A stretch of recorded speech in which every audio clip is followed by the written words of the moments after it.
What's going on, YouTube? We're back at it for another video, and we're going to be kicking off the 100% guides for Liza P today. We are going to go from the beginning all the way until the end. We're here at the beginning, right after we get off that train, after we make or decide what build we're going for effectively from the beginning portion of it. Getting through that Krat central station, I'm going to give you in each one of these videos tips, tricks, and secrets, along with a lot of that information that's going to help you out with some of these boss fights. Trust me, a lot of them are going to be pretty tricky, and there is an I win button, or just an easy button outside of each one of them if you'd like to choose that, and we'll showcase that a little bit in some of these later videos. I only did it twice, and honestly, I wish I only did it once because it's quite ridiculous how easy it makes it. But at the same time, if you're trying to do it yourself, or you possibly ran out of the material to hit that easy button, which can happen, we've got all the information you'll need in order to pass through some of these bosses, understand their telegraphed combos or different moves that you'll need to, or possibly some of those ways that we can just make it a whole lot easier for you to actually combat with some of these, along with some of those mini bosses that you won't have those easy buttons with. Those are going to be very problematic, and sometimes even more aggro than some of these bosses. Couldn't believe it. But moving along, we're going through the Krat Central Station. We've got a lot of these little worker puppets, I suppose. Few different artworks scattered around. Over here on our left, we've got another one of those lore pieces, which we'll be finding more than a few of those. And off to our left, we will have another enemy popping out. Beware of that. Sometimes candles can hit harder than a sword, I suppose. Gotta love those blunt objects. But just behind them, over here to our left, we're going to have another one of those Ergo fragments, giving us a little bit of that currency for leveling up later on once we get to one of those Stargazer locations. But moving on down over here to our right, you'll notice that we have a little bit of a door with a red eye on the middle of it, or a little red light. This is going to be the indicator that we're on the right side of one of these doors that ends up being a shortcut. As you'll notice over here on our left, that's where we would spawn if we died. And back over here is going to be our first little medium enemy. Got a little bit of police brutality over here. So what we're going to do is pop that health bar and roll in and wait. Oh god, it's a little bit too brutal. Now, trust me, that first time rolling in, we didn't get those, pea legs going, or little puppet legs, but kind of shrugged that off, and the second time rolling in, we got a little bit more action rolling. Now, I don't know if it's just me, but maybe some other people have been feeling this, but when it comes to certain character models, especially getting up close, trying to make sure that we've got enough distance to make one of those strikes with our swords, it seems that I get caught up on the character, or the dodges seem to be a little bit wonky here and there. Other times it almost seems perfect, but there are some moments where it just feels a little bit off, especially when it comes to timing. A lot of inconsistencies with some of the moves from some of these enemies, and it can be really frustrating. But with this starting off guy, just got a little bit rusty from the last time I'd been playing a Souls-like game. But if you can get down those moves where he just does one strike, he does that shoulder shove. Notice that white bar above his head that just happened. Anytime you basically get a good number of those strikes, and that'll happen, and he's basically close to being staggered, you'll hold that right trigger, and as long as you get the second heavy attack to strike that enemy, you'll be able to stagger them, run up to the front or front lefts or front right side of them. From your point of view, go over to the front of them and to the right, and then hit the light attack, and you should be able to get that sequence going where you get a good amount of damage. Not always will it be as devastating as it was against that medium enemy type, but it's going to be one of those things that we can utilize later, even against bosses. That'll give us a little bit of breathing room and give us time to amplify the damage that we're dealing.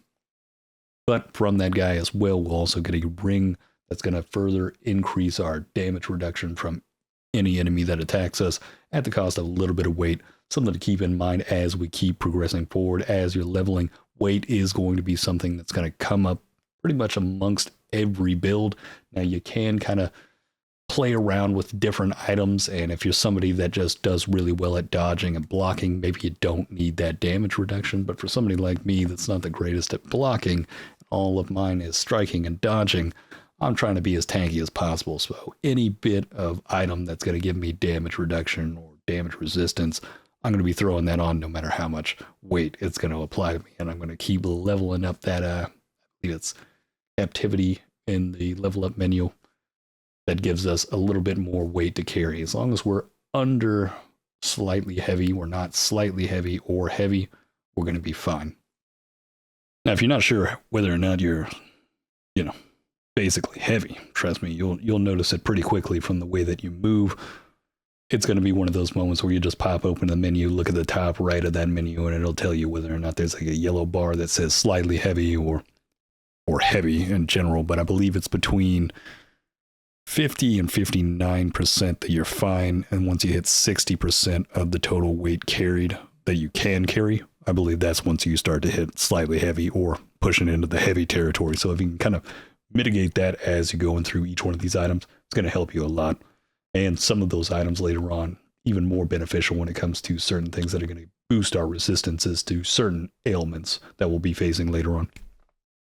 But coming up here, we'll be facing off with one of those, I wouldn't even call it medium type enemy, but they're going to have the capability of going, glowing red hot, basically, and having a move that we can never dodge or block, even though we can get around that by perfectly blocking it, which is still technically giving us the capability to block, but, sometimes the word usage is a little bit confusing, but effectively we're just looking to be able to perfect block that, and you can actually dodge it. You just have to dodge far enough away from it. It's one of those moments where if it's coming down on top of you, you can't dodge it. Whereas regular attacks, if that attack actually does make contact with you, but if you perfectly time the dodge, you'll actually phase through that attack. But when they're glowing red like that, you won't be able to dodge it like that. And trust me, there's a lot of BS moments with those move types, and probably about halfway through the game before I finally actually utilized perfect block on that. Over here on our right, it's going to be one of those, forget that guy's name, B's auto repair kit. Effectively, that's going to be for our weapon. Those are going to be really beneficial. I would say 100% save those for boss fights. Never use those anywhere else other than inside of a boss fight. And the same thing can be said about the item we're about to pick up, which is going to be the Fable Catalyst. This is going to be the thing that replenishes the blue bars underneath our health and our stamina up there on the left. This is going to be the, currency that gives us the ability to use the special ability of our blade. If you haven't noticed already that blade and handle are different, we can interchange them. Effectively, handles are going to be considered exactly like their name, which is the handling of the blade, the way that we swing it. This is going to be something that we can mix and match based on your playstyle. Effectively, there's going to be some handles that give you a faster swing, some that give you an overhead swing, things that just kind of give you a little bit more comfortability with how you play the game, and giving you the capability of interchanging that with different blades that may have better special abilities to them that you may want to utilize. But sometimes, in other games, it's extremely frustrating that you kind of get stuck with an amazing weapon that just doesn't swing the right way that you like it, or doesn't fit your type of play style, or maybe it's even slower than you want it to be. So we got that dummy over on the left that just gave me a swing. But off topic, let's get back to the actual guide. Over here on our right, we've got that Stargazer, and on our left, we've got this vendor over here. A couple of items that we might want to pick up. Maybe some of these weapons look a little bit better to you. I would say grab up the throwable cell and the blitz one, the grinder, I believe it is called. These are going to be extremely beneficial for us, especially those throwables in some fights, even against some of these medium type enemies. That anything that's electrified, going up against a puppet is going to be absolutely devastating. But at the same time, any one of these NPCs that you find outside in the world that are not inside of the hotel, you want to talk to these guys and choose the talk option. A lot of times you think this is going to be unbeneficial to you, and it's just going to be about lore and giving you some details on other things. But sometimes going through each one of these dialogues, it can be extremely beneficial, give you some items, give you some more insight on some different things that could be like a subplot side quest. I've had that happen. So you definitely want to go through and exhaust each one of those dialogues. And even if they end a conversation, re-engage them, as this may end up give you more dialogue and possibly even something that they just didn't give you. For whatever reason, there's been multiple times where I've had conversations with some of these NPCs, and it's almost like they'll end the conversation and it's not over. I just have to re-engage with them. It'll further progress whatever the storyline is, whatever the information that I may need. But besides the point, we've got to get into this boss fight. Now, I've thrown in a little bit of that footage just to showcase A little bit of the BS with this. As soon as it gets to under half health, and here's one of those moments where, it just seems like that should have been a perfect dodge. Now, one of the great things about Liza P is that it does leave your Ergo outside of the boss room. So if you have quite a bit, you roll in there and you die, you can just run and grab it and then go and level up at your own will, instead of having to constantly be stuck to roll in and try to save that and not be able to spend it. Now let's get into this boss fight. Now, like I said before, we can dodge those glowing red moments if we dodge far enough away, but we just can't be up close when that moment happens. And trust me, it can cause a lot of frustration in later boss fights. But as you'll notice, we've got to, he seems a little bit slower now. The first half of the health bar, he's going to be a bit slow. You'll see a lot of his telegraphed moves. It's not that hard. He's basically going to be doing a one swing, he's going to be thrusting forward, or he's going to be doing a double swing. And as long as you're basically timing your dodges perfectly and pushing towards him so you can make sure that you're going to hit those swings, you should be getting his health down pretty easily. You'll notice it's kind of like I can dodge forward, get one strike, dodge forward, get one strike. There's a couple of moments where you could possibly get in there and get a few more strikes, but for right now, it's one of those boss fight moments where it does seem a little bit strange how there's certain moments where it almost feels like you just don't have enough time to do more than one swing. It's almost like dodge, swing, dodge, swing, dodge, swing.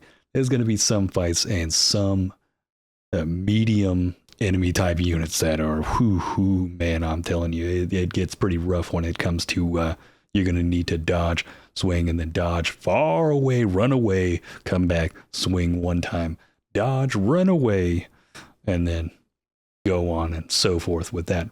Now, once you get him to half health, he'll pull off his head and turn it into a club, and he gets a little bit more energetic and more irritating to deal with. These swings can be pretty painful, but as you'll notice, it's two swings, and then you should be able to get two strikes in that moment. This is when he gets a little bit more breathable, but at the same time, he gets a little bit faster, and you need to be a bit better when it comes to your dodges. Took me about 4 times to get used to this, but you'll notice he's got that white bar around his health bar right now, so we're going to get that double swing going. We held the right trigger, and in that moment, you'll notice the first swing didn't hit, but the second one. As long as the second heavy strike hits, it'll bring them down to their knees, and we'll be able to eliminate them pretty quickly. Now, from this, we got quartz, and I'm trying to remember what the other item was. It's the rare Ergo. One thing that I have to state, without a doubt, do not crush any of the rare Ergos at this time. Save these until a point where you find a Wolfman.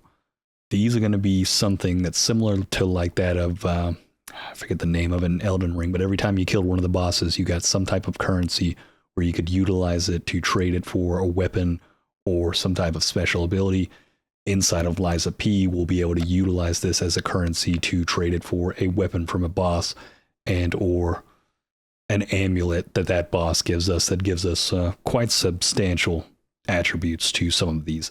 Now, some of them I will say, it is up to you whether or not you want to spend that, but I wish I had saved mine. I'm a bit devastated that I crushed most of them, not thinking that there was going to be a vendor later on that I'll be able to trade these rare Ergos for.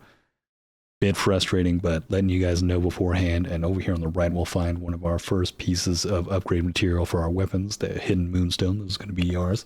Over on the left side, we've got the Ergo fragment. But keep every one of those rare Ergo fragments from each one of these bosses you kill up until the point where you're able to look at that vendor and see what the options for each one of them are. Because if you crush them, you won't be able to get either one of them. And right here, you'll have to lie and say you're human to get into the hotel. I don't know what happens if you say puppet. It's got apparently defenses. I don't know if it turns into a fight. Possibly. Who knows? I could have missed out on something. I'll have to try it a second time going through, but we'll see what happens. But if you want the simple, let's just get in the door answer, it's going to be lying and saying you're human. But like I said before, save each one of those Ergo, or those rare Ergos from each one of the boss fights, You never know, some of those weapons could be extremely beneficial for you. You may, most of them that I've looked at haven't been to my playstyle, and some of the amulets weren't really a huge benefit to me, so I did just kind of spend those points just to get level up points instead of having whatever item he had available for sale. So that can happen, but not knowing this beforehand and then possibly later on looking at that and seeing one of those weapons that could be beneficial to your playstyle, your build, that would be absolutely devastating. So I'm just giving you that foreshadowed information just to make sure that you're going to have that option available to you. Now, once you're inside of the hotel, you'll have a woman named Sophia. This is going to be the place now that we are actually, goodness, she is going to be the person that we'll be utilizing to level up from now on. Sadly enough, we're constantly going to have to come back to the hotel just to level up. I wish we could actually level up at each one of the Stargazers like we did at the very beginning of the game. That option probably, it just would have made things a whole lot easier, a little bit less of that fast travel, but there's a lot of times where we do need to come back to the hotel, so it ends up kind of working out in certain ways. Maybe that's why they did it, but I also think it's part of the storyline. She's just the listener or something along those lines. Not exactly sure what it is right now. I don't fully understand the story, and we're not going to be giving away spoilers anytime soon, but that, sadly enough, is going to be the one location that we'll be able to level up from now on. So we'll constantly be having to use these Stargazers to teleport back to this hotel lobby. And at the same time, we need to head over just to the right of Sophia. And you'll notice there's a woman with a workbench over here. She is actually going to give us an upgrade to our Legion arm. She's going to give us a grappling hook effectively on there that we'll be able to utilize to pull in some of those smaller enemies. It's useful in the beginning. I haven't used it too much since then, but I can imagine there are some playstyles that could really benefit from using this.